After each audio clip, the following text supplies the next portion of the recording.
जिला के जे लाग जाई मोहर परे जाओ सोहर गावे लागी। शादी हो गइल बा बियाह बाकी बा ओकर इनकर शादी हो गइल बा बियाह बाकी। चल मेन मुद्दा पर आवत नहीं 27 साल के तो उम्र हो गइल बा भुटेली भाई। जी जी जी। अब का करे बेंगा बंठा रह जाए के बा बंठा नहीं के रहे के अगला बार मार देबे को फाइनल। ए साल नहीं खे खाली रही है एक साल खाली बा।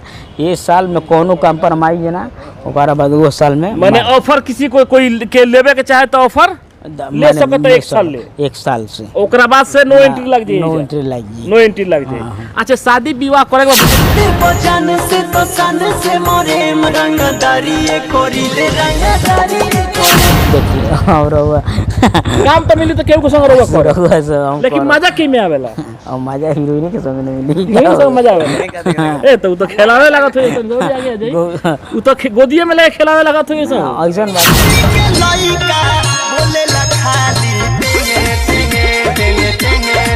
सब काम धाम हो जाला। हां काहे ना माने जो काम चाहिए तो सब हां काहे ना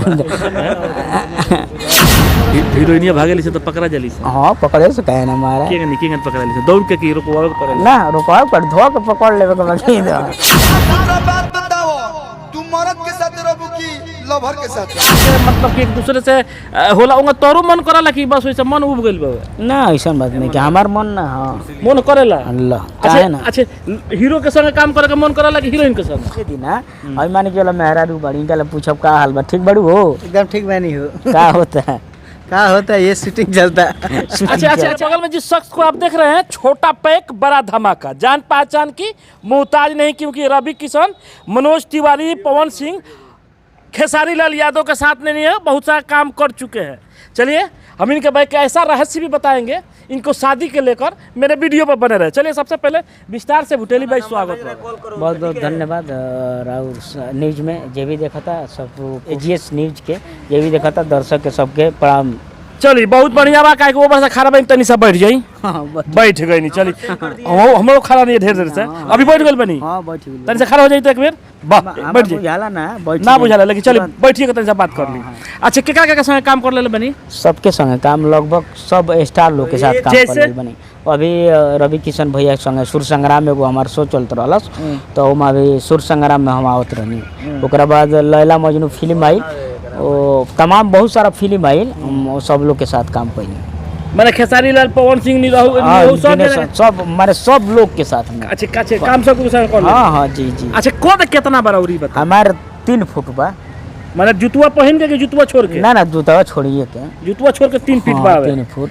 अच्छा एगो चीज हई कपड़ा ड्रेस उरेस तो बड़ा दिक्कत होती लियावे में। सब मिल जाला सब मिल मार्केट में मिल जाई। हां ई रउवा में हो जाई 10 बड़न बा हमरा में हो जाई ई सब बड़ बा उहे साइज ह।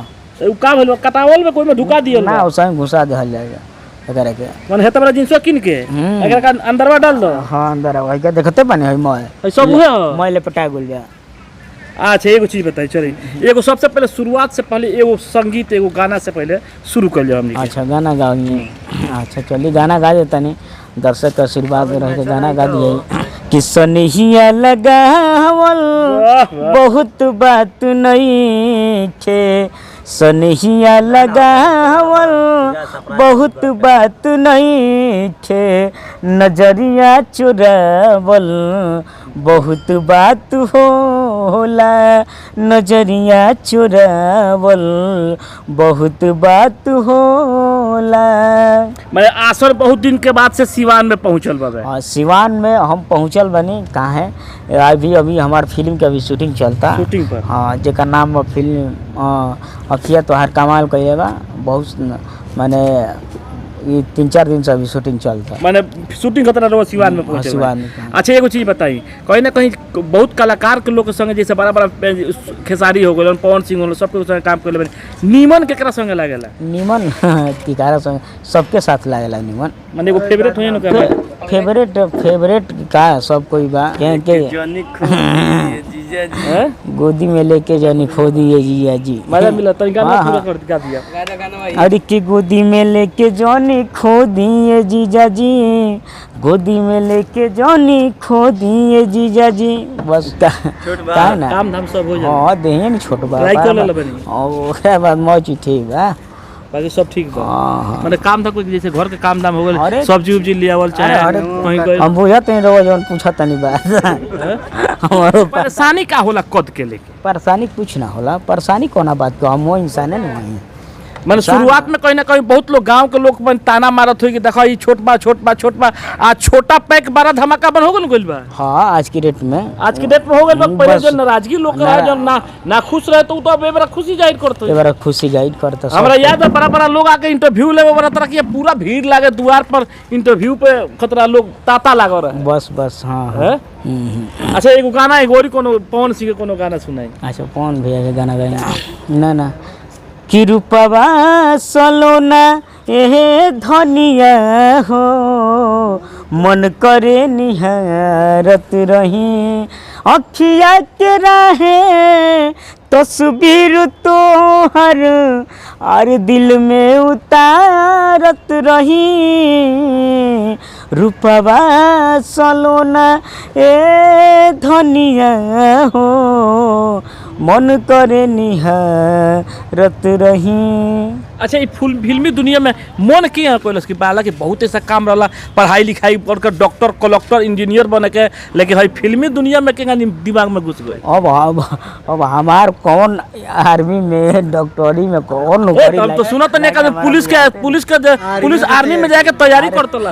आर्मी में कल ठीक रहा, रिटर्न में एक बार रिटर्न में गबड़ा गए, फिजिको से मैं कुल ठीक रहुए।